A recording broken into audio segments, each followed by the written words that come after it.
Folks, Black Star Network is here. Hold no punches. I'm real revolutionary right now. Support this man, Black Media. He makes sure that our stories are told. Thank you for being the voice of Black America, Roland. Stay black. I love y'all. All momentum we have now, we have to keep this going. The video looks phenomenal. See, this difference between Black Star Network and black-owned media and something like CNN. You can't be black-owned media and be scared. It's time to be smart. Bring your eyeballs home. You dig?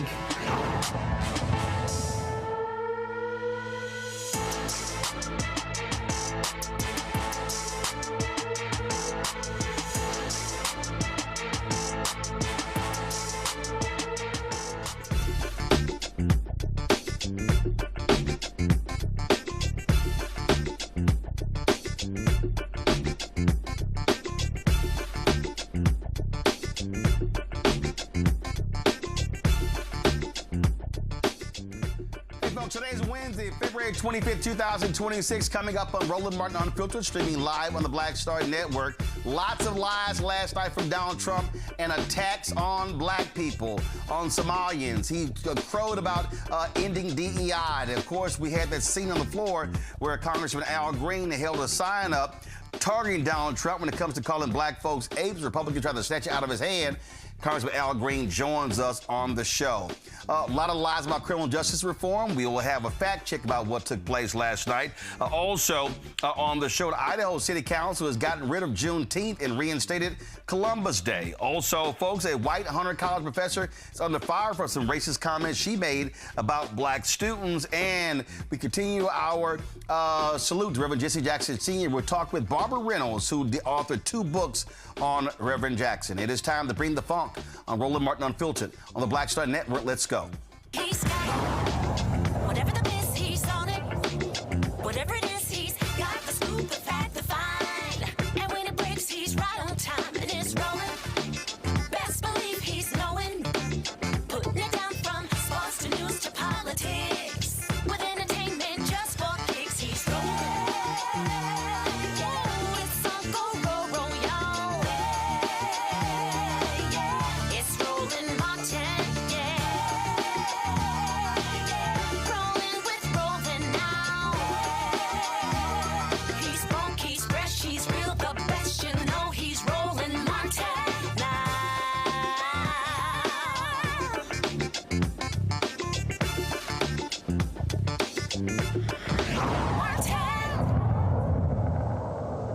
Folks, we can always count on my frat brother, Congressman Al Green, to speak truth to power. Last night when Donald Trump was walking into the House, Congressman Al Green held up this sign. You see it right here. You see Steve Scalise trying to snatch it out of his hand. He says, "Black people aren't apes." Several Republicans tried again to snatch it out of his hand. He was a little later escorted out of the House chamber. Congressman Al Green joins us right now. Congressman, glad to have you back on the show.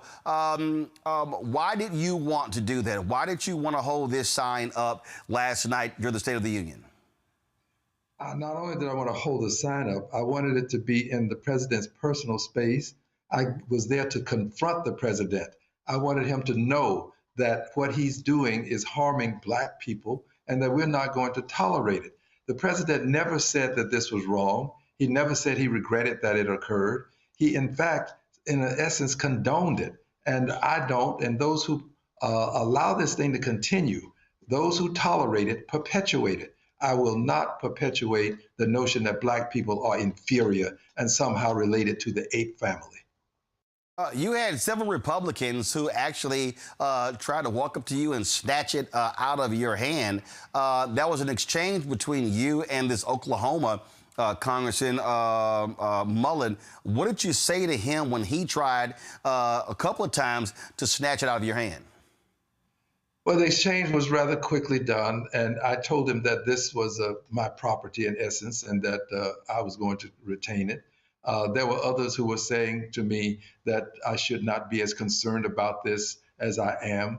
And I said to them, in essence, you know, you can't tell me how I should feel about the things that are harming me. And that's what plagues us as a people. Other people want to define our suffering for us and tell us the extent that we should call it suffering. We cannot allow this, and we especially cannot allow these other forms of media to determine when we can complain and how we should complain. Our complaints are ours to voice when we believe it's necessary to have them exposed. Unfortunately, we've gotten to the point now where we can only say certain things on outlets such as yours. For example, the word racism. You say racism on the major networks, they won't have you back. But if we say it here, we can explain why it exists and what we must do to resist the existence of it and eliminate it so we don't have to suffer from it. Well, here's the thing that's interesting. Wired magazine reported today that a White House staffer, go to my iPad, Henry, a White House staffer appears to run a massive pro-X account. A popular right-wing account that called a video depicting Barack and Michelle Obama as apes a masterpiece appears to be run by a White House staffer, according to records reviewed by Wired. I mean, that's a perfect example right there, Congressman Green, of here you are protesting this. And you're right, Donald Trump, what did he do?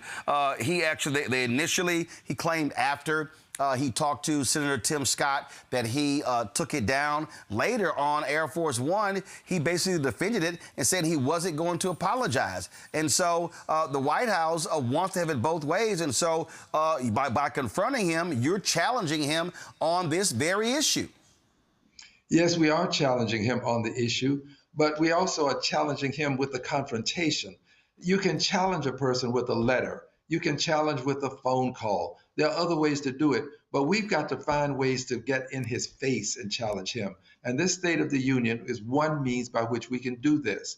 The president knows that he can stand back and this never touches him. And this is what he does. He could care less about our complaining outside the White House. But last night was the opportunity to be there and in his face. And that is something that he does not find a means by which he can avoid. What happened last night was unavoidable. And I will tell you, I went there to do this. The last time it was done with the spontaneity. This time it was intentionality. The president has to know that we're willing to get in his face. Did you voluntarily leave, or were you escorted out by the House Sergeant at Arms? Were you ordered to be removed? What happened there? It was a combination of both. I was asked to take down my sign, to hold it down, and I said, no, I would not do that. And we talked a bit more, and after talking a bit more, and they became very, as you know, upset about my continuing to stay on, he agreed that he would escort me out, and I did leave. But it was a combination of both, because at some point, there was going to be more of what was happening. I wasn't trying to avoid that, but I did want to make sure I got my point across. And I stayed until I felt that I gotten my point across. And my intentionality was to leave anyway. I didn't plan to stay to listen through what he was saying. That was never in a part of my program. I wanted to get my point across and then leave. And I did that, and I left. I got to ask you this here. There was this moment where Donald Trump said, if you agree with this statement, then stand up. The first duty of the American government is to protect American citizens, not illegal aliens. The right wing is really playing this up by saying, well, the Republicans stood up and the Democrats, they refused to stand up. What do you say about that? And Glenn Beck is like, oh, my God, that was the easiest applause line. And, here you had the family of a young girl who was killed by an undocumented worker. And they were like, how dare you dishonor by not standing up? What do you make of that whole part of the speech? Well, the first duty is to support the Constitution. And the Constitution has places in it where all people are to be protected. So I stand with the Constitution. He stands with a might makes right mentality. And if we allow this might makes right mentality, ends justify the means to persist, we will shred the Constitution. It will become meaningless. And we will then have more than authoritarianism. We will have the dictatorship that we all dread and would not want to see happen and occur in this country. I think even these people on the right, a good many of them would not want to see a dictatorship. But it's about the Constitution. What they try to do is reduce this to a person who's done something dastardly and say, do you support this dastard or do you support the American people? No, I support the Constitution. And if the Constitution accords a person rights, then you don't deny that person's rights simply because the person has done something egregious. You still have to afford people the rights that the Constitution says that they have, because at some point it can be my rights or your rights that the Constitution says that we have. And persons can then say, well, we don't support that because we think it's wrong. Well, you can't do that. I support the Constitution. And when the Constitution says that a person has rights, we have to give them those rights. I'll give you a great example. Due process of the law. He believes that if somehow you've been accused of a crime, you no longer have the right to due process. Well, that's what due process is all about for people who have been accused of crimes, for people who may have committed crimes, but they still are entitled to due process of the law, because that somewhere along the way, there will be somebody caught in that dragnet that is not guilty, that is innocent. And that law is there to protect that person and extricate that person from that dragnet. We have to have due process of the law. The president believes that he is the law, and no process is due other than what he would accord people of his own volition. Congressman Al Green, we certainly appreciate you joining us on the show. Thank you so very much. Thank you, dear brother. Thank you. Folks, going to go to commercial break. We come back. Lots more to talk about from last night's speech. We'll also chat with our panel as well as we break down the state of our union and the massive amount of lies that we heard last night from Donald Trump at the State of the Union. You're watching Roland Martin Unfiltered right here on the Black Star Network. With medicine and science under attack, I want to keep you and your family informed and healthy. I'm Dr. Ebony Hilton, and I knew at the age of 8 that I wanted to be a doctor.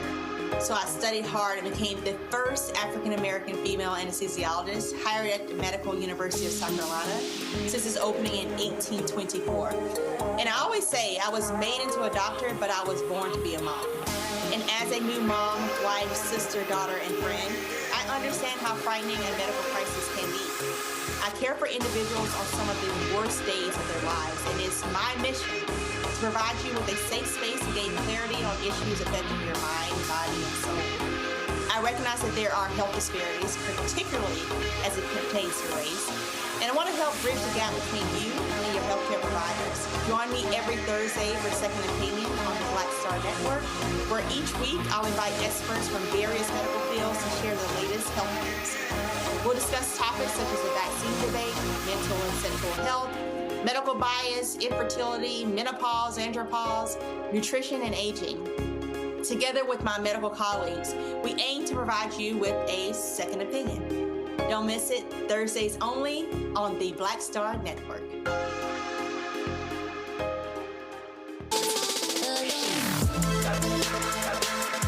Hey y'all, welcome to The Other Side of Change, only on the Black Star Network and hosted by myself, Bria Baker, and my good sis, Jamira Burley.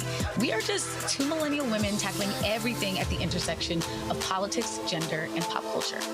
And we don't just settle for commentary. This is about solution-driven dialogue to get us to the world as it could be and not just as it is. Watch us on the Black Star Network, so tune in to The Other Side of Change.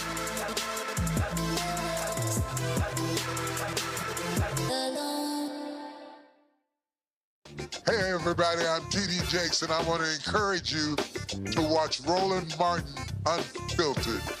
It'll blow your mind.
Folks, a lot of lies last night, especially when it came to the issue of crime. Donald Trump claimed that he was responsible for rampant crime dropping the largest decline in recorded history. Well, guess what? Crime data shows that violent crime continued to decline in 2025, but it started in 2024. Actually, the trend began in 2022. Yeah. Here's some of the lies the twice-impeached, criminally convicted felon-in-chief said last night. I'm asking this Congress to pass tough legislation to ensure that violent and dangerous repeat offenders are put behind bars, and importantly, that they stay there. Starting last summer, I deployed our National Guard and federal law enforcement to restore law and order to our most dangerous cities, including Memphis, Tennessee, big success, New Orleans, Louisiana, big success, and our nation's capital itself, Washington, D.C., where we have almost no crime anymore in Washington, D.C. How did that happen?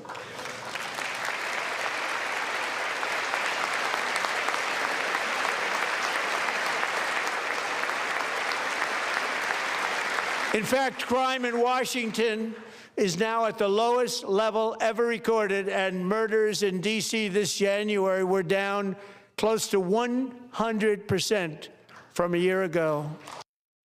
My goodness, lies, lies, lies, lies, lies. Deanna Hoskins, the president and CEO of Just Leadership USA, a national organization focusing on criminal justice policy at the federal level, joins us right now. Glad to have you here. Deanna, again, that was a whole bunch of lies. I mean, for Donald Trump to stand there and say it was all him, how in the hell did it all, how the hell is all up to you when the data shows violent crime was high when he was there, and then in 2022, then 23, then 24, going down, down, down, down. We've seen it in Baltimore, we've seen it in Chicago, and so it wasn't what the hell he did in the last year. At all, Roland. Thank you for that. Thanks for having me on. But you're exactly right. It was the restoration of some of that funding to fund programs that were community-led by people with lived experience, violence reduction programs, prevention, intervention, economic mobility, and workforce. Those things were actually put in place once he left office, so we saw the crime. Those are contributors to crime. And again, he's trying to create the environment by pulling all of those resources and those fundings to actually create a rhetoric around the need for law and order. It's just a control mechanism. Yeah, and see, the problem that I have with all of this here, if you listen to Mayor Brandon Scott in Baltimore, you listen to Mayor Brandon Johnson in Chicago, they talk about how they were able to do that, and it wasn't all about cops on the street. And that's the problem. You cannot deal with crime just by saying, oh, we're going to send in more cops and National Guard. That ain't it. That's not how you reduce crime. It is not. And I think if you really listen to what he said, he kept tying public safety to locking more people up, deploying federal forces, and expanding law enforcement. We've already expanded incarceration through the 94 crime bill, which we actually started investing because it was causing more harms. Prisons and locking people up doesn't keep us safe. We have the data and the information to show that programming, investing in communities, supporting people to have economic mobility, workforce pipelines, healthcare, housing, actually are the things that actually move people away from a survival mode of crime. We're not saying people shouldn't be held accountable, but you're creating the environment that actually leads to those projects, those processes around criminality that you're actually trying to actually enforce. And all you saw last night, that was all about I'm the tough guy, I'm the big bad tough guy, as opposed to what we call the soft aspects of reducing crime. Exactly. And also, Roland, if you be honest and you look at it, if you're creating the conditions, if you're actually changing housing laws that's restricting people to housing, if you're actually keeping the SNAP, TANF food benefits for felony conviction to keep food insecurity, you're pulling educational opportunities, you're pulling workforce opportunities, you're actually trying to create the environment to increase the crime, to justify the law enforcement going in. But let's also be honest. Expanding incarceration is profitable for those individuals who invest in private prisons and profiteering from incarceration. Absolutely. I want to bring in my panel right here to discuss this. Rebecca joins us. Rebecca Carruthers, President, CEO of Fair Election Center, joining us out of Washington, D.C. Joy Cheney of Joy Strategies, also from D.C. Brian Shapiro, talk show host, KSHP out of Las Vegas. Glad to have Brian as well. Glad to have all three of y'all here. Rebecca, the point here is, again, this is the games being played. And so Republicans and Donald Trump, what they want to do is, oh, I'm the big, bad, tough guy. And he wants to suck up all of the credit when the reality is he can't claim the credit. He's always trashing Baltimore and Chicago. So how are you going to trash Baltimore, Chicago, and other cities claiming credit for the hard work that they did to actually lower crime? But Roland, something to point out is some of his statistics, not only is it not incorrect, but then when the statistics have improved and trended in the right direction, like you said, it's not because of him or his policies. We saw this a few weeks ago when people saw San Francisco during the Super Bowl. It wasn't the hellhole that he had described all last year about San Francisco and Los Angeles and other places in California. So I think, you know, much like we discussed on the show last night, much of his speech is going to fall flat because it is flat. It's simply not true. And at this point, I think he's going to start to exhaust the American people because we're kind of tired of the bombastic rhetoric. Joy? I mean, he already has exhausted the American people. Look at his ratings, right? Both for last night, but also his ratings in terms of the popularity of his administration. You know, this is at the beginning of an administration. He's only 1 year in. It usually gets worse, and he's awfully low, around 30%. So that is of popularity, and that everyone else he's very unpopular. People generally take what he says to be a lie and to have engaged in hyperbole. Now, what we have to be careful about is not becoming desensitized to that, not normalizing it. He lies so often. There were fact checks all last night, untrue, you know, half true, not exactly, out of context, over and over, lies, lies, lies. In other words, is what they were saying.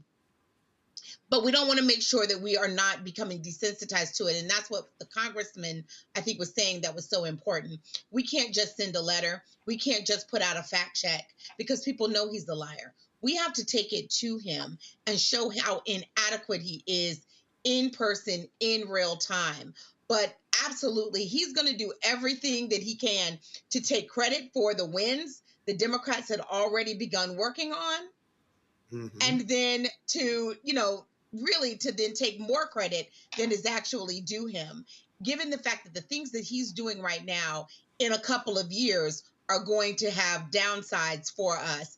And we're going to see numbers slide in the wrong direction because any benefits we are seeing now are due to the work of other people. There has been very little that Donald Trump has done that has yielded positive benefits for the American people. Yep. You can just look at the polling to find that out. Brian?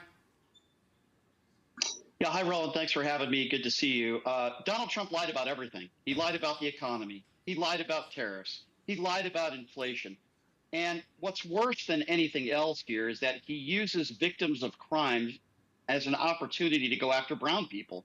He did it time and time again yesterday as if somehow that's sort of an excuse. And speaking about crime, there were 1,300 crimes that were reported in D.C. just last month. So again, when he says crime is down 100% in D.C., obviously that's also a blatant lie. And when I hear from MAGA Republicans, they're so upset that Democrats didn't stand up and they didn't start clapping during certain moments in the speech.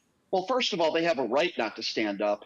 And second of all, Green has a right to do what he did. And people have a right to be upset and angry. These phony Republicans getting in that room and standing up and clapping for literally every single word Donald Trump said. And the fact checking here, it's not an opinion. Literally, almost every other word out of his mouth is a lie.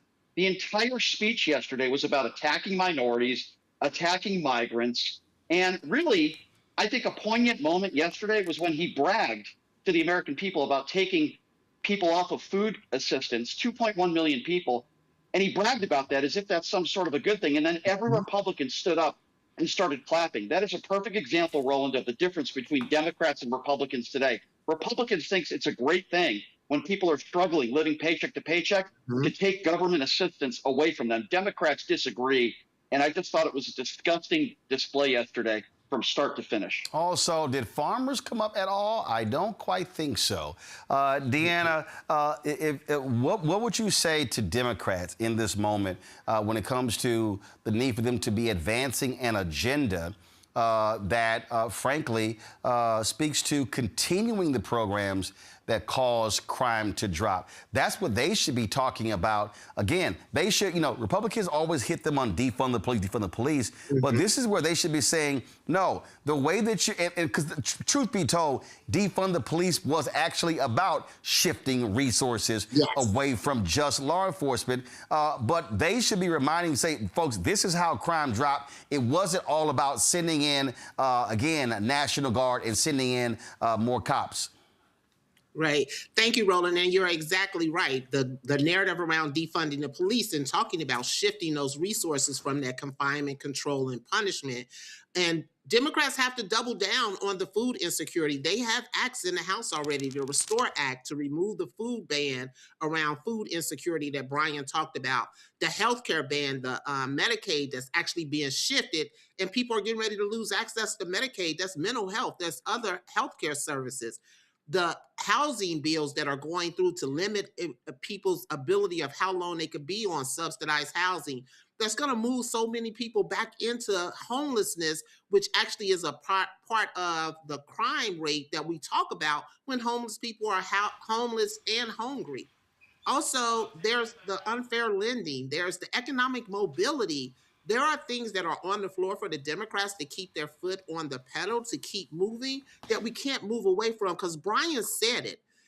This is an attack on Black and brown people, and we cannot continue to build a social network for some of us. We have to build a nation for all of us around economic mobility and survival. And right now, we're just in a new rhetoric of control and power, and we're seeing it over and over again. Absolutely. Deanna Hoskins, we certainly appreciate it. Thanks a bunch. And folks with more information about your organization, where do they go? They can go to justleadership.org, JLUSA.org, and learn more about our organization and what we do, and actually working with some of us in some of our communities around pushing some of these agenda and supporting those communities. All right, we appreciate it. Thanks a lot. Thank you. Folks, after this break, Donald Trump lauds ending DEI, but isn't it interesting when Black Republican like Tim Scott goes on Fox News and how they trumpet the things they've done for Black people? I'm going to discuss that next right here on Roland Martin Unfiltered on the Black Star Network. Support the work that we do. Join our Bring the Funk fan club. Your dollars make it possible for us to do the work that we do. The goal is to get 20,000 of our fans contributing on average $50 each a year, which is $4.19 a month, 13 cents a day. That goes to support this show, the 5 other shows we have here on the Black Star Network as well. If you want to do so via Cash App, use a striped QR code. You see it right here. That's for credit cards as well. Checks and money order. Make it payable to Roland Martin Unfiltered, P.O. Box 57196, Washington, D.C. 20037-0196. PayPal's R Martin Unfiltered, Venmo's RM Unfiltered, Zelle, Roland at RolandSMartin.com, Roland at RolandMartinUnfiltered.com. We'll be right back. I'm Brittany Noble, Midwest-born, HBCU educated with experience in newsrooms across the country. Well, I've teamed up with Roland Martin to bring to you The Breakdown. This isn't just news. It's our stories, our voice, our community. Join me for The Breakdown, Monday through Friday at midday, only on the Black Star Network. With medicine and science under attack, I want to keep you and your family informed and healthy. I'm Dr. Ebony Hilton, and I knew at the age of 8 that I wanted to be a doctor. So I studied hard and became the first African-American female anesthesiologist hired at the Medical University of South Carolina since its opening in 1824. And I always say I was made into a doctor, but I was born to be a mom. And as a new mom, wife, sister, daughter, and friend, I understand how frightening a medical crisis can be. I care for individuals on some of the worst days of their lives, and it's my mission to provide you with a safe space to gain clarity on issues affecting your mind, body, and soul. I recognize that there are health disparities, particularly as it pertains to race, and I want to help bridge the gap between you and your healthcare providers. Join me every Thursday for Second Opinion on the Black Star Network, where each week I'll invite experts from various medical fields to share the latest health news. We'll discuss topics such as the vaccine debate, mental and sexual health, medical bias, infertility, menopause, andropause, nutrition, and aging. Together with my medical colleagues, we aim to provide you with a second opinion. Don't miss it, Thursdays only on the Black Star Network. Pull up a chair, take your seat. The Black Tape with me, Dr. Greg Carr, here on the Black Star Network. Every week, we'll take a deeper dive into the world we're living in. Join the conversation only on the Black Star Network.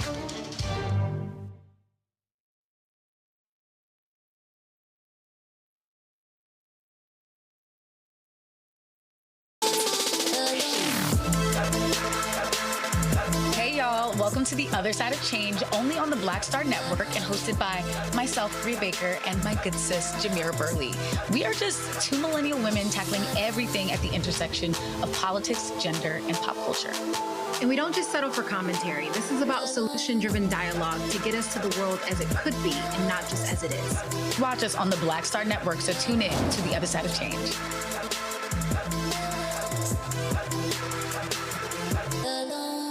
How you doing? I'm Mark Curry, and you're watching the Black Star Network. That's why I got these glasses on, because that black star is bright.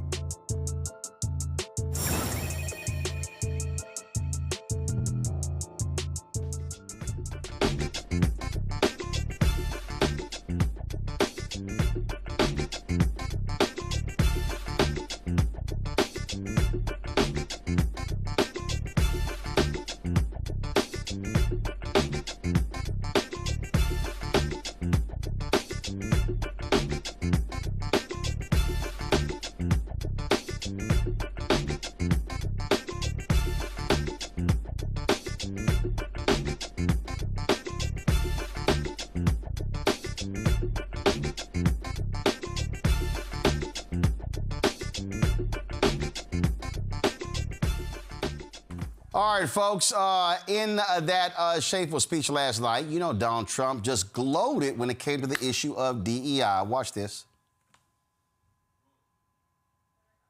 Ended DEI in America.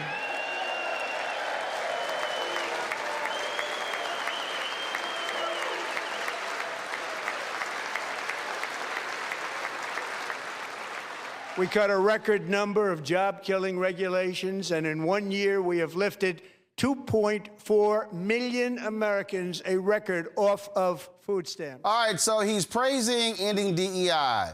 What does it say when you got nearly all white people standing up on the Republican side touting that? What I also find to be interesting is when these white women stand up, when they have been the greatest beneficiary of diversity, equity, inclusion programs and affirmative action. So that, to me, is also laughable. But see, isn't it interesting that they'll tout that, yet when they send out the help, like Senator Tim Scott, to go on Fox News, it's amazing how they tout all of these great and wonderful things they've done for black people.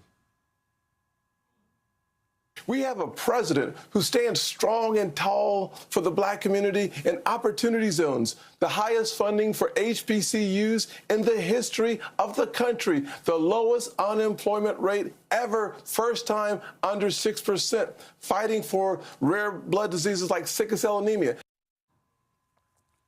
Lies, lies, lies, lies, lies. Tim Scott lying. Y'all, when they announced the opportunity zones, which also are not new, my God, Jack Kemp, when he was Secretary of HUD, talked about these things as well. Here's what's crazy, okay? I had a Baltimore pastor on the show who was at the White House when they announced opportunity zones. 6 months later, I had the same pastor on. He complained about how low-income people were not benefiting. Black people were not benefiting. I then reached out to the White House. This is the first time that Trump was in the Oval Office. I reached out to the White House and said, do y'all actually have a report, if you will, that can show me the impact of these opportunity zones? I'm still waiting for that report. I have asked repeatedly, can somebody show me actual data that speaks to opportunity zones and the actual impact they've had. Nobody seems to be able to show any of that data. So when Tim Scott talks about that, and then Trump, again, it's amazing how they love talking about what they do for black people, but he'll bring up opportunity zones, but they can't supply any data to back it up. Then Tim Scott lies by saying the most funding for HBCUs in history. That's a lie. It's not a small lie. It's a big-ass lie. It's a flat-out, undeniable lie. $17 billion went to HBCUs under Biden-Harris. Trump can't get close to that. And y'all notice, whenever they tout this, they never actually give a number. And then he goes, the lowest black unemployment rate. That's another lie. The black unemployment rate went under Biden-Harris, hit 4.2%, lower than what Trump did. So it's lie after lie after lie. But this is what they do. So they love touting, oh, how we ended DEI. And see, all that is to make white people comfortable. Again, and we really talk about these folks in terms of what they hate. Okay, they've crafted this entire facade that, oh my God, white people are so hurt in America. They're losing so many opportunities. They're losing so many contracts. Do y'all realize that the federal government spends $700 billion a year on contracts? Do you know how much the DBE portion of that is? $37 billion. $37 billion. The total is $700 billion. So I guess what Trump is saying is it's unfair. We're not also getting the $37 billion. Let's go back to my panel here. Brian, I'm going to start with you. To sit here and watch these folks applaud.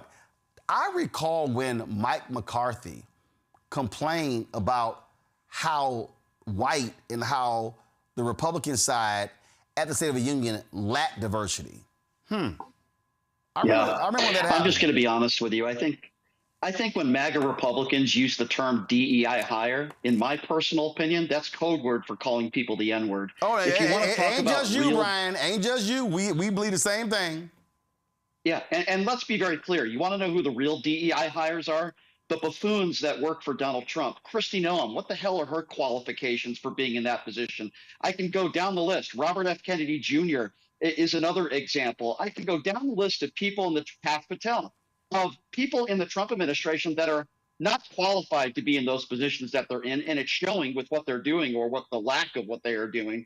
But yet they always want to use the term DEI hire to go after someone who is brown, who is in some cases overqualified. And listen, I still hear people talk about Kamala Harris, people on the right calling her Joe Biden's DEI hire. Here's a woman who was duly elected as an attorney general, as a senator, and then she's chosen as the vice president, not just because of the color of her skin, but because of her qualifications and what she's done in her life. I mean, you have the wives of people who ran the WWE that are in those types of positions in the White House, and it shows with what they are doing right now and the damage they're doing to this country.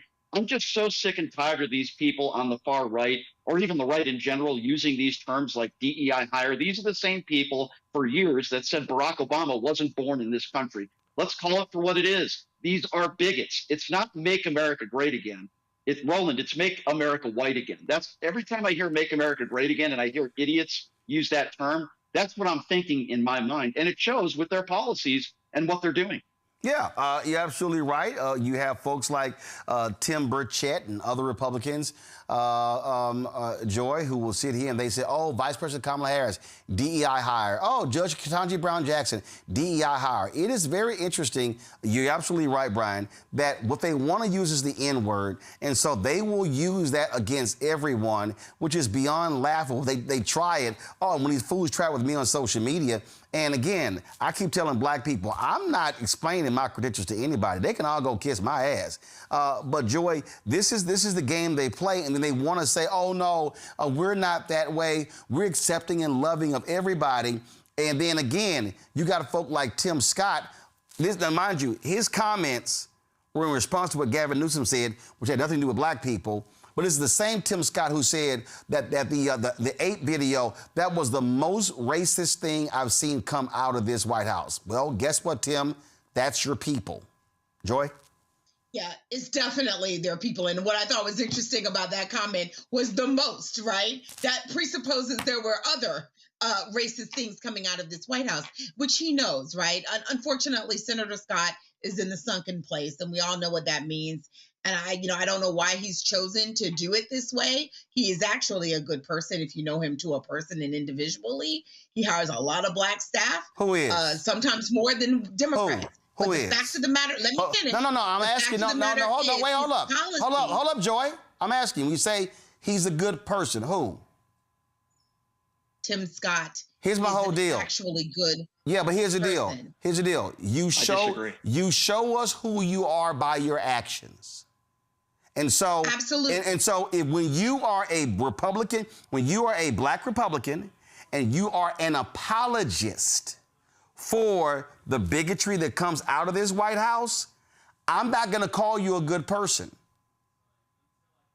That's your choice. Exactly. I know him, so I'm calling him a good person. Well, guess what? But what I am saying he apologizes for a lot of racism coming out of this White House. He apologizes for a whole lot. There is, and it is unforgivable what he has decided to co-sign on. There is absolutely no denying that as well. Two things can be true. What I would say is that we need him and others to use their voice more often, but we know that he doesn't actually have any power. This administration, J.D. Vance, Trump, all of them have decided that they want to put their lot in with extremists, bigots, maybe not so extreme, maybe a majority of their party who believe that Black people, Latinos, Asian Americans should not have any opportunities. But it doesn't stop with them. They don't want women to have any opportunities. These people are beyond misogynist, and they're not just limiting themselves to me and Rebecca. They're also talking about white women, right? They're specifically interested in limiting the rights of white women. And their attack on DEI is really about them. Their attack on reproductive health is also really about them. It ensnares us, but it's also about them and what's going on in their household. And this administration has chosen to throw itself in with the likes of them because there are people who believe that unless they get all of the opportunity, that it's not enough. And that's what my concern is, because it's happening to us individually. I have friends who are at law firms who are now having to face white men who feel like if they don't get all the opportunities on all of the cases, that it's because someone on the case is a person of color or is a woman. It could just be that they're not good at their job, but no one wants to say that. So the white partner then says, oh, well, this person wanted a woman, or, oh, well, this person wanted a person of color. And this administration is fueling those lies, fueling that anger. People who are incapable of competing, they are giving them an excuse. So we also saw the racism on display last night, and we could see it where they continue to attack Black immigrants. This was the exchange between the racist Donald Trump and Congresswoman Ilhan Omar. You should be ashamed of yourself not standing up. You should be ashamed of yourself. That is why I'm also asking you to end deadly sanctuary cities that protect the criminals and enact serious penalties for public officials who block the removal of criminal aliens.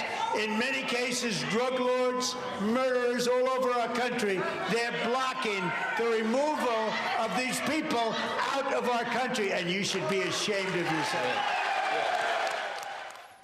yourself.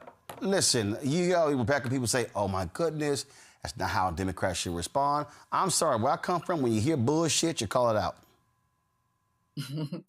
Roland, something else I wanted to say, just continue on with the conversation with the other panelists. The first time I was called the N-word by a white person that I remember, I was about 4 years old.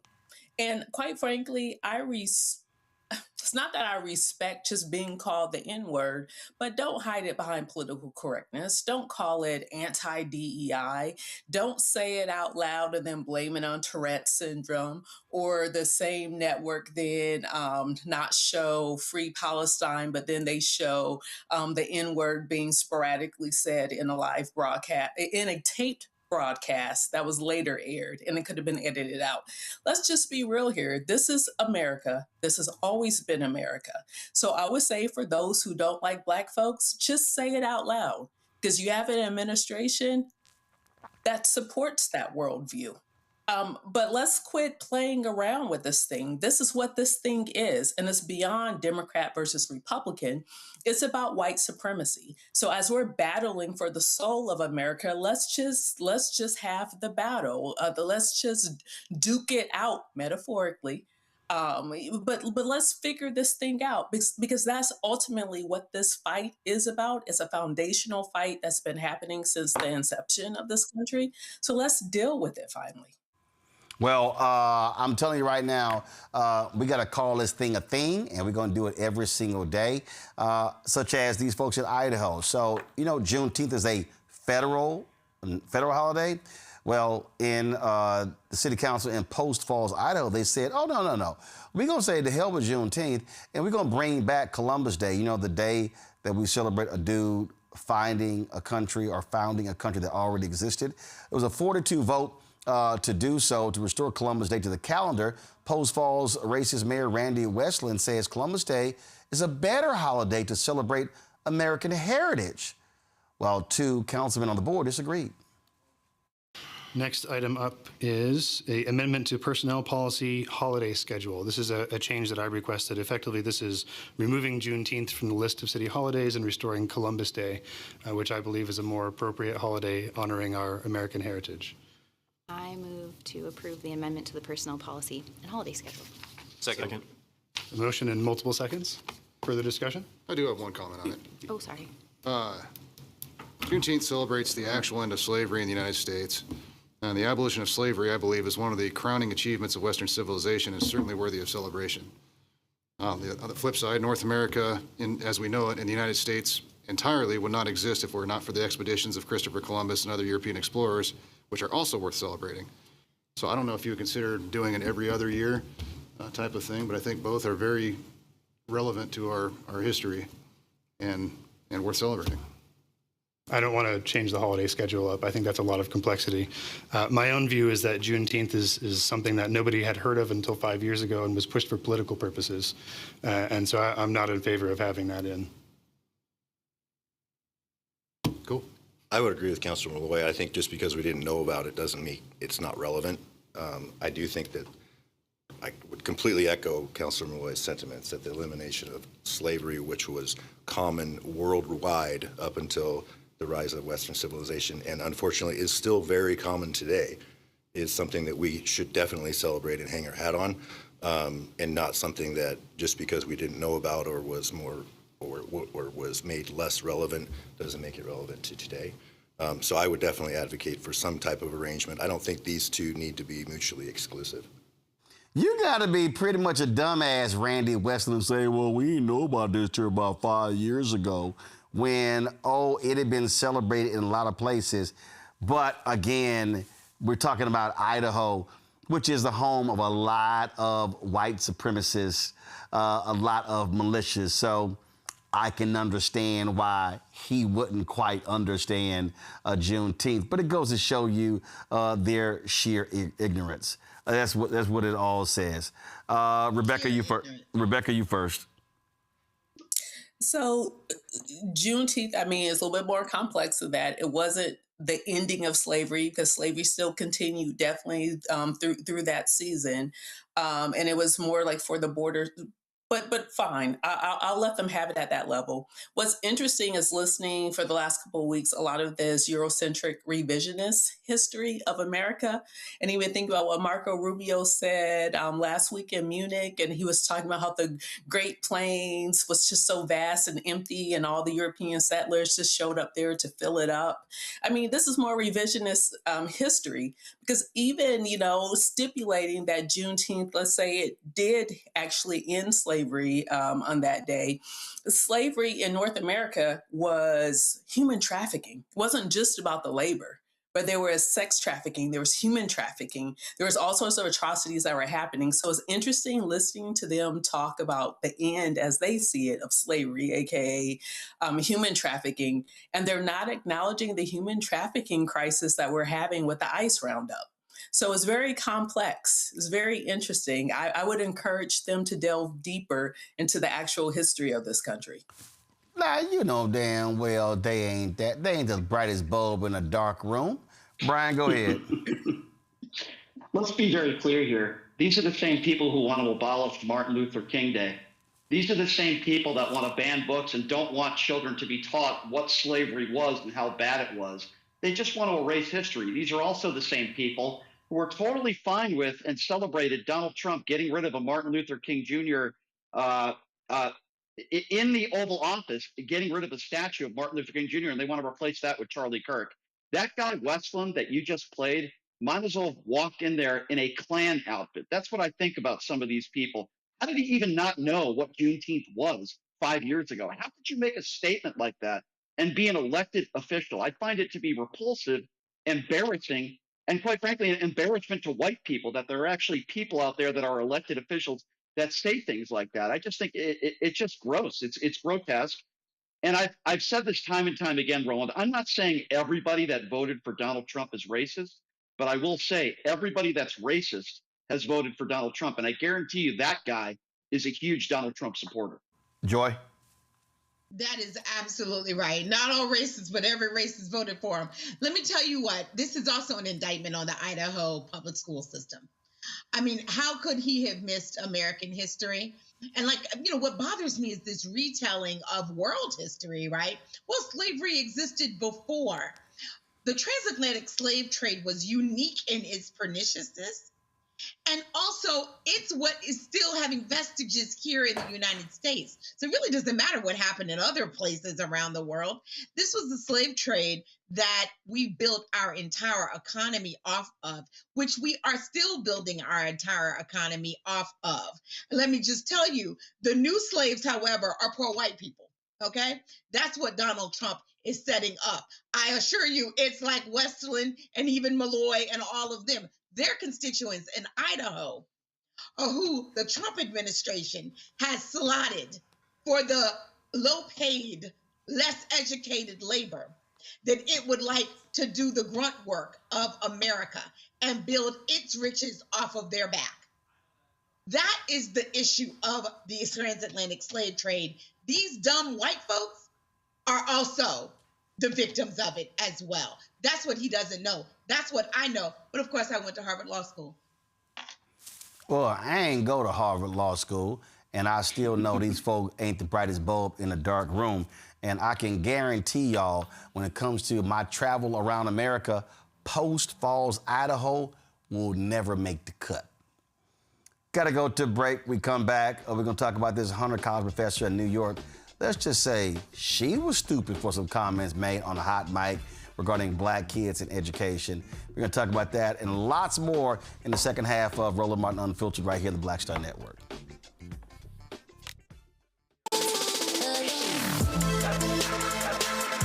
Hey y'all, welcome to The Other Side of Change, only on the Black Star Network and hosted by myself, Rhea Baker, and my good sis, Jamira Burley. We are just two millennial women tackling everything at the intersection of politics, gender, and pop culture.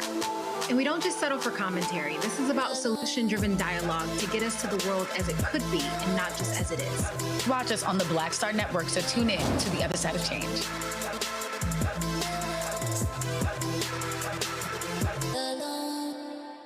On a next, A Balanced Life with me, Dr. Jackie, a relationship that we have to have. We're often afraid of it and don't like to talk about it. That's right, we're talking about our relationship with money.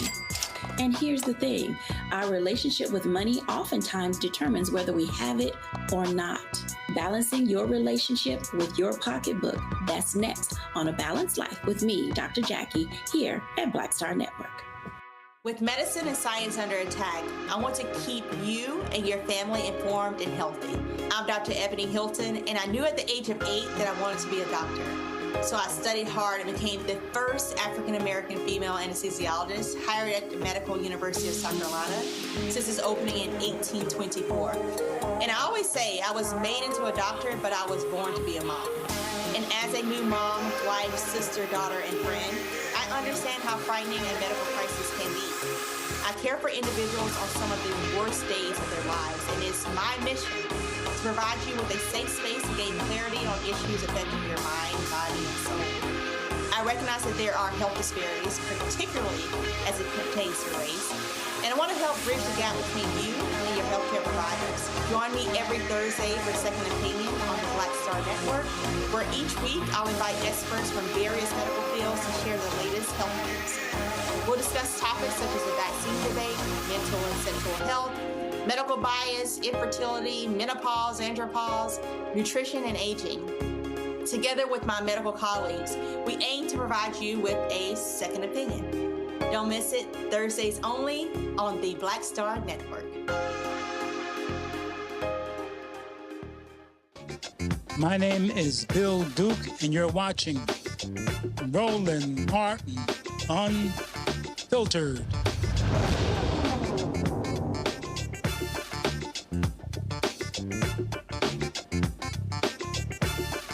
Not everybody who's a professor can be called smart. This includes a social biology professor, Allison Friedman of Hunter College in New York. So there was a meeting on February 10th, the Community Education Council in New York's District 3. They were talking about education. She said this about 8th grade black students they were speaking about the potential shutdown of the school, and well, she decided to just pop off and say this.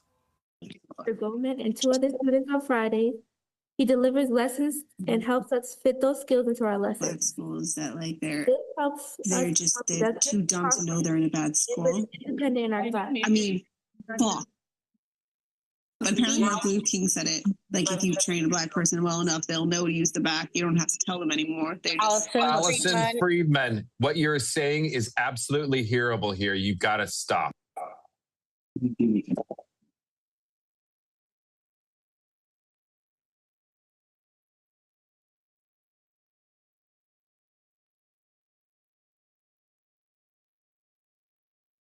I'm sorry, sweetie. Go ahead, baby. I'm sorry. We have me and many other students in our classes and with basketball. Students might not be able to have these safe spaces and supports. We should be able to keep our school open. Thank you. Thank you. Thank you very much. Friedman later addressed the backlash, saying she was attempting to explain systemic racism by referencing a historical example discussed earlier in the meeting, stemming from remarks made by District 3 Interim Acting Superintendent Reginald Higgins. Now, Higgins had quoted the historian and the father of Black history, Carter G. Woodson. Here's the actual quote. Carter G. Woodson said, "When you control a man's thinking, you do not have to worry about his actions. You do not have to tell him not to stand here or go yonder. He will find his proper place and will stay in it. You do not need to send him to the back door. He will go without being told. In fact, if there is no back door, he will cut one for his special benefit. His education makes it necessary." Now, although Friedman has since apologized, many students, parents, and school officials condemned her remarks and are calling for her to be fired. The New York City Board of Education released a statement. Board of Education in New York City, the statement said, New York City Public Schools does not tolerate discrimination. We take these matters very seriously. And the superintendent, as well as our Office of Family and Community Empowerment, are providing support to the district in response to this incident. Citywide and community education councils are independent bodies, and their meetings are intended to be respectful spaces for students, family, and staff. And we are dedicated to supporting them and upholding that expectation. The school's chancellor, Kamar Samuels, also said this: "The comments made were abhorrent and have no place in our school communities. New York City Public Schools does not tolerate racism or discrimination of any kind, period. We take these matters very seriously, and the superintendent, as well as our Office of Family and Community Empowerment, are responding to this incident comprehensively." Okay. I'm just trying to understand, Rebecca, how she think folk were falling for the okie doke by, oh, no, I was really trying to explain girl, stop. Stop.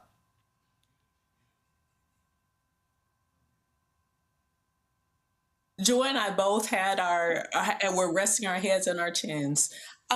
Here's the thing. So if she was really trying to explain systemic racism, why was she explaining it while someone else was talking? Like, make that make sense, right? Because watching the clip, it appeared that someone else was talking when she started saying all the racist stuff.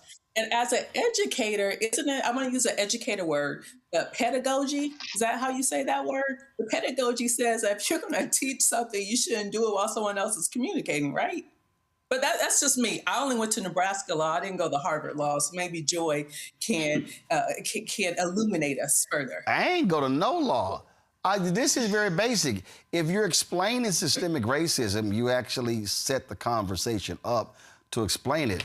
You just don't start just saying wild, crazy stuff, Joy. Absolutely. And here's the thing. No one on that call seems to back her up, right? To say that this is the context in which she was saying it. She is lying and is trying to save her job. You don't have to go any school to see that. And let me tell you what else. She's not going to be teaching at any school. I predict it for very long.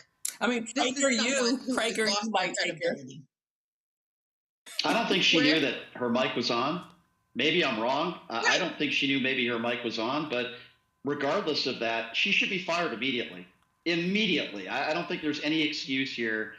Just pure stupidity. And then what's even worse is it's almost like she's doubling down on that, thinking that we're all stupid and that, oh, well, she was quoting a historian back in the day. No, she wasn't. She's ignorant. It was racist terms that she was using and what she said. Everybody was disgusted by it. You could see people's faces, and they're like, what are you doing? I can't believe she just said that. You saw the faces on these young people there. And the fact that she's trying to make excuses to save her own ass shouldn't work. And yes, I do believe that she should be fired immediately for this. There's no excuse for it. Yeah, I'm like, boo, we're not buying your little nonsense, so can you please stop? But, you know, this is what happens when people's true feelings are revealed, and then they just mad that they didn't hit the mute button because clearly somebody else was talking, and then she thought she was talking to somebody else, and she was on mute. No, you weren't. And now we know what... Roland, I was just going to say, you know, the sad part about it is I bet you there are students and there might even be colleagues who have had bad experiences with her, but they couldn't quite put their finger on it, right? They couldn't quite convince anybody that maybe she was racist or maybe she was, you know, a problem in someplace else. They ought to not only investigate her current comments, but make sure there haven't been any accusations against her, because oftentimes that's what we find, that the person, you know, they get caught. But then when we look back, there were plenty of signs that what they said publicly was always the way they felt. Yeah. Oh, yeah. And it's like, we're real clear. All right, folks, time for Black Star Network headlines with Brittany Noble. A Chicago police officer accused of violating the rights of Black drivers has been stripped of his badge. Officer Richard Rodriguez is now the 5th member of the North 18th District Tactical Team to lose his command amid an expanding misconduct investigation. The action comes after Chicago police launched a review that uncovered what officials described as a troubling pattern of undocumented and unprofessional traffic stops. Rodriguez was flagged in a database released by Inspector General Deborah Witzberg, created to identify hotspots of alleged police misconduct. He reportedly has more complaints than any other officer in the unit except Officer Joseph Vecchio, who is also assigned to the 18th District Tactical Team. Rodriguez is currently facing 28 complaints and is named in 8 pending lawsuits. Well, the Trump administration is weighing a new requirement that would force U.S. banks to verify the citizenship status of both current and future customers. According to sources who spoke to CNN, the potential move could come in the form of an executive order as part of the president's broader immigration crackdown. If implemented, banks could be required to request new documentation from customers, including passports or other records verifying U.S. citizenship. Well, a woman who claims to be attending service during a Minnesota church protest covered by former CNN anchor turned independent journalist Don Lemon last month is now suing him and other protesters. She claims she suffered from severe emotional distress as a result of the incident. Ann Doucette said she was attending a worship service at the city's church in St. Paul, Minnesota, January 18th, when she alleges Lemon and others unlawfully interfered with her ability to freely exercise her religion in a private place of worship. The demonstration was live streamed and held in the wake of Renee Good's death and was meant to confront the city's church pastor, David Easterwood, who is Minneapolis ICE official. Doucette is suing for an unspecified amount. Well, a new study published by professors from the Zucker School of Medicine at Hofstra Northwell says a major demographic shift is now underway in the United States. White births have fallen below 50% for the first time ever. The researcher calls it historic, saying minority women are now the majority. The study analyzed Centers for Disease Control and Prevention data on 33 million births in the United States, tracking trends by mother's race and ethnicity.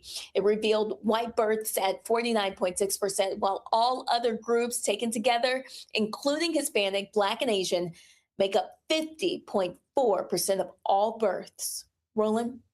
All right. I want to deal with that because, Brian, I wrote when I did my book, White Fear, How the Browning of America is Making White Folks Lose Their Minds, I pointed to the white death rate in a number of states surpassing the white birth rate. And I remember when I saw that story, I think it was in Newsweek, a decade ago, I said, uh-oh, this thing is starting. And when we look at what's happening right now, there's no doubt in my mind the reaction that we're seeing from MAGA, what we're seeing from all of these folks, the attacks on DEI, is all because of this. And here's the biggest problem that I have. The biggest problem that I have, all these yahoos in mainstream media are completely ignoring it. They don't want to talk about it. They don't want to deal with it. They don't want to confront it.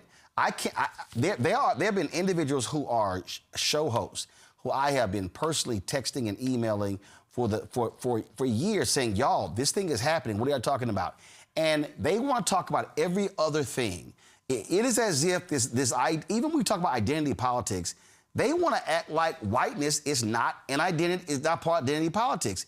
And it is. And I think one of the reasons why we are struggling to really understand what's going on is because mainstream media, and I'm talking ABC, NBC, CBS, Fox News, MSNBC, CNN, they do not want to have a real conversation. When you look at who's responding to what ICE is doing and how they're doing it, when we begin to talk about all these different attacks, the attacks on books, the banning of books, and we're not studying that, and also what's happening when it comes to elections, in terms of how they're trying to come up, oh no, now your driver's license is no longer good enough. Your real ID is no longer good enough. Now you got to have your passport or your original birth certificate. This is driven by this very issue. The Great Replacement Theory is driven by this here. And so Elon Musk, all he does is tweet about fertility rates. And what drives them crazy, and I've been saying, sorry, you can't blame black people, Latinos, and Asian Americans because white people stop having enough sex and stop having babies. Sorry, that's a white-on-white problem. Yep. It's funny because when you talk about gun control, all they want to talk about is black on black crime. And you're absolutely right, Roland. When you go to the mainstream media, they don't want to talk about these issues. They would rather salivate over attacking Don Lemon for going into a church and simply taking out his phone and doing what any journalist would do and start recording and asking questions. They don't want to talk about these real issues. They want to talk about these culture wars. And you mentioned Elon Musk. You're absolutely right about that. A perfect example. And here's a guy who, for lack of a better term, spreads his seed all over the country, has all these women sign non-disclosures, and is not a father. So you're absolutely right, and it is extremely frustrating when you look at so many of these national networks all over this country not talking about the real issues that Americans are facing. I couldn't agree with you more. This was a tweet that he sent out. Give me 1 second, I'm going to pull this up. he sent this tweet out, and this was this was last year, and Elon Musk tweeted this.